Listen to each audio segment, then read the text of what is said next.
keeps you high.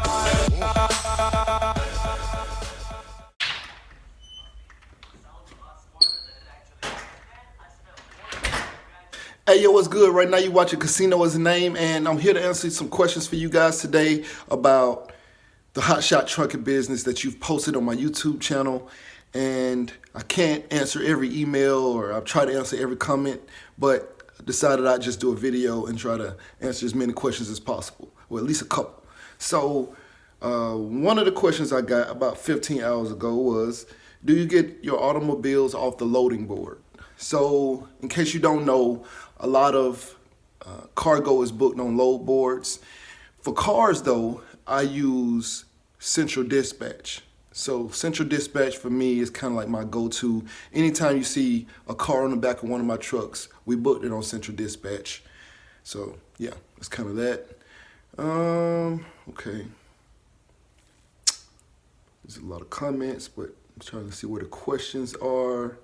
This guy said that he's leaning towards getting a semi, but he was watching one of my videos when I mentioned dump trucks, and he didn't really get a good chance to hear what the difficulties were for me getting into dump trucks. So dump trucking business here in Atlanta averages about $80 an hour. So that's fairly decent money, really good money to me. $80 an hour, and it's local. So you don't really go more than probably like 20, 25 miles one way. So it's local, it's $80 an hour, and usually your driver gets, I think, 25%. So probably like $20, yeah, $20 out of the $80 per hour, and they're home every night. And so you have all of those things. So it's about $640 in a day, and you can also do overnight dump trucking, which actually pays more from what I hear than the daytime dump trucking. So you have all of those kind of things. You have, and also it requires a CDL Class B, so you don't actually need a Class A to drive dump trucks. The problem that I had getting into dump trucks was just the fact that because I didn't have a CDL and I was a new business being established, they wouldn't. No insurance company in the state of Georgia apparently was willing to insure me or insure my business, because dump trucks have a lot of automobile claims from stuff falling off the back of the truck, since it's full of rocks and dirt and hitting people's cars. So dump trucks is a huge liability here in the state of Georgia. And so they said that I would have to become an established company before I could get insured for dump trucking. So yeah. That. Okay, so another question is, it says, bro, can I make money without a CDL? Yes, you can. So you have to have a CDL if the GVWR of the truck and trailer exceed 26,000 pounds. Well, yeah, 26,000 pounds GVWR. So the longer the trailer, then, the more loads that you can book. Because some stuff is 30 feet. So if you do have a smaller trailer, because in order to stay up on the 26,000 GVWR, you're gonna have a 25-foot trailer, 25-foot trailer. And so you will be limited as to the things that you can carry, but there are things that are 6 feet long that pay $1,700, and stuff like that, or $500, or so you can make money. Yes, you can. You can definitely make money. You can also haul cars. We maybe like reduced down to a one-car hauler, but it's a lot of different things to look at. The weight of the trailer, the GVWR of the truck and trailer is, it could easily exceed 26,000 pounds. So you can get a trailer D-rated, which means that you actually tell the dealer to reduce the rating of the trailer. So let's say the trailer is rated at 15,000 GVWR.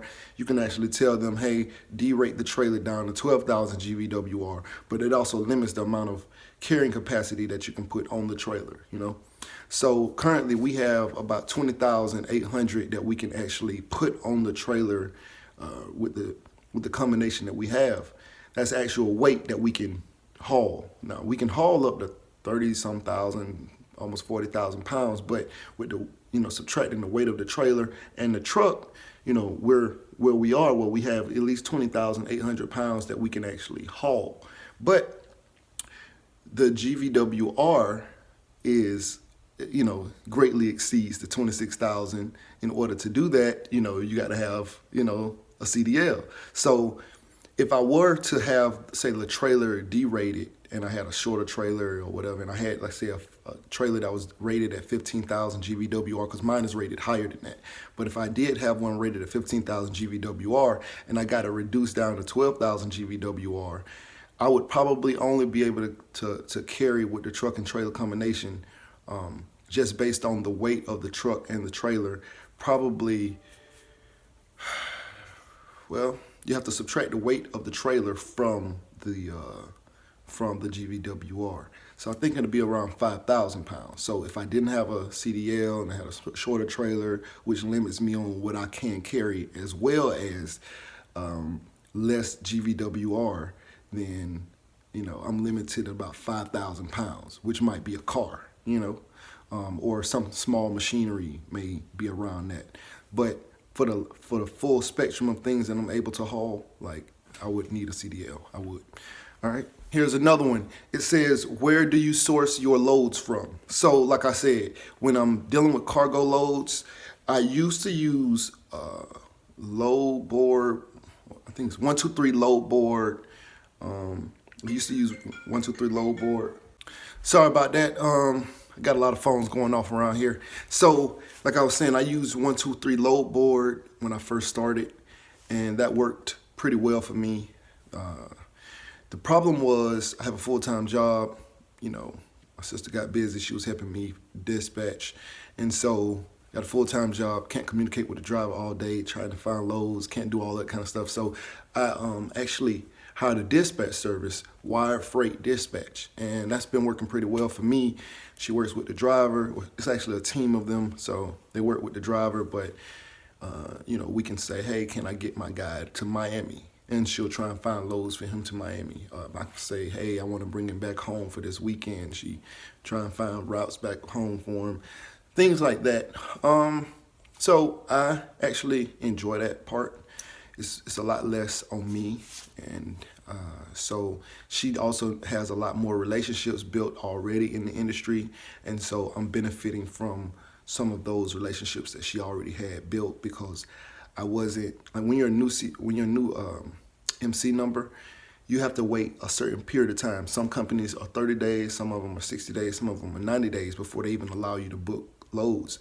But based on her already having certain relationships with certain brokers, they've allowed us, or they've waived our requirements on some of the time frames. Some of them are still standing tall, like, hey, no, you got to, we don't have any control over it. But some of them were able to actually put in overrides, which allowed us to book better loads. Now, like I said before, for the cars, I use Central Dispatch. So I still use Central Dispatch just in case I just, want to get a car to go somewhere. So, yeah.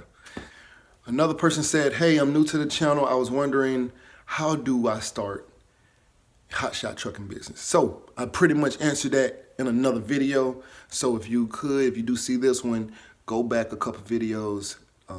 Might be the last video, might be just like at least 2 videos previous, at least. But I covered how I got started in hotshot trucking. So another person asked, what trailer did I get? So I got the Big Tex 40-foot straight deck. And so there's pretty much 2 types of Big Tex flatbeds. You could get the straight deck, or you can get the, what's it called? Mega ramp. And so the mega ramp was about $500 more. I was being cheap. Now sometimes I wonder, should I have gotten the mega ramp? I don't know. I still don't know, because I was looking at the fact that you have to let it up and let it down. So that also, so the way a mega ramp is set up is the first, say if it's 40 feet, the first 35 feet is the actual flatbed.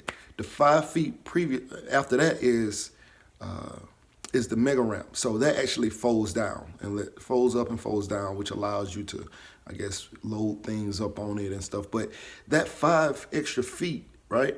You actually lose that space while it's down. So because you can't say, well, I'm gonna load something that's 40 feet on this thing, because that bottom part is hanging off, or if it's 20 and 20, because the bottom part still has to be let up or let down, unless, like, if you're rolling it up on it. Now, if you're just sitting something on it, then it is what it is. But with the current configuration that we have with the straight deck, you have the 40 feet straight, and then you have car ramps that pull out from the back. So it's really like another 4 or 5, like another 5 feet or so of ramp space. So you end up with almost 45 feet as far as loading versus having 35 feet of loading, 40 feet of loading, because you understand what I'm saying. Yeah. Okay. So I get a lot of insurance questions about commercial auto insurance. So commercial auto insurance is extremely expensive. And so basically, everyone wants to know what commercial auto insurance company I went with. And the problem with that is, just because I went with a certain company doesn't mean that company will be best for you. And it's a lot of commercial companies out there. Everybody asks about Progressive. From what I understand, Progressive is one of the more expensive ones, but I don't know. I haven't actually used them. That's just what I hear. So what you should do is you should get an insurance agent. And what your insurance agent will do is they'll source they'll put it out. Hey, I don't know what system they use, but they put it out. Hey, I got this is, this person, and they send it out to everybody, and they see who will send back the best rate for that one particular person. Because like I said, somebody who's good for me may not be good for you. And once you get that information back, then you move forward. But to say, okay, I use Coastal Trucking Insurance Company, but I don't know if that'll be the best for you. Progressive may be the best for you. I don't know who else even has commercial auto insurance, but there are lots of companies. And so I didn't even know who Coastal Trucking was until they came back with the lowest quote. So that's kind of how I went with them. Anyway, I just want to answer a few of your questions. Got any more questions, leave them at the bottom of this video. I'll try and do another Q&A, and we'll do it like that. Oh, by the way, hit subscribe and also hit the bell. See, because what the bell do is let you know when I upload another video. Because just because you subscribe, it doesn't mean that you're going to see a video, but the bell will let you know that you already did. All right. So anyway, hit the bell, hit subscribe. Hey, I just wanted to tell you guys real quick that I appreciate every comment, every message that's positive, only the positive ones. But y'all don't understand how, y'all keep me motivated. Forget what I'm doing. Forget what I'm doing. You know what I'm saying? What y'all doing motivates me. And it's humbling, to say the least. To see, there's a subscriber right now getting their first truck. So just to see my impact and see how I help motivate you guys and how your lives are changing. When I first started this channel, I was really just talking about my career in accounting.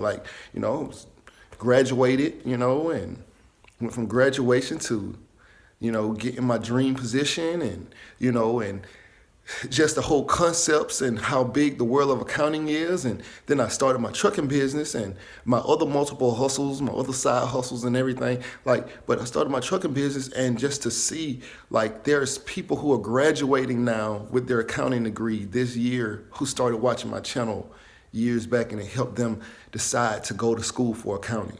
And they're so happy, and they have so many job prospects, and some people are moving into their new career, and they're just, their families will be forever affected in a positive way.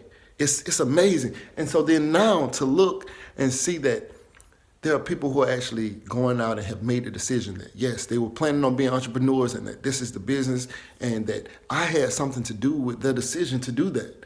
That's crazy to me. And it just motivates me to continue to do this, because my life is busy. I ain't gonna lie. My life is busy. Running a trucking business is busy. Having a full-time real career is busy. Being a father, being a family man, life is busy. So I take the time to look through these comments and try to answer as many questions and read as many emails. And I know I haven't answered everybody. I know. It's my bad. I'm trying. I'm doing it. I literally thought about getting a virtual assistant to help me or something. I don't even know. But I'm trying to answer as many questions. I'm trying to contact as many people. If I forgot to call you back or text you back, I definitely text some folks. And so if I forgot to call you or you didn't hit me back or something, just know I haven't forgot. I'm just trying to get to the time to be able to do all of those things. But life is busy, but doing these videos, man, y'all keep me motivated, man, and I appreciate you. Anyway, subscribe, hit the bell. Don't forget to hit the bell, because see what the bell do, you already know. All right, anyway. Close your eyes.